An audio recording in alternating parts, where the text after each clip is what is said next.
Welcome. Today in front of me Xiaomi POCO M3 Pro, and I'll show you how to set default browser on this device.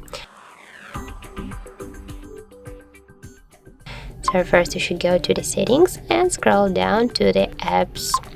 Now just go here to the manage applications, and on the right upper corner tap to the three dots icon and go to the default apps, and here you'll see the browser section. Just tap there. In my case right now that's Google Chrome, and you can choose your Google Chrome to the Mi browser, to the default one. Also, if you wanna just switch the browser, just tap simple on each browser, and that's it. So that's how it looks. If you find this video helpful, remember to leave a like, comment and subscribe our channel.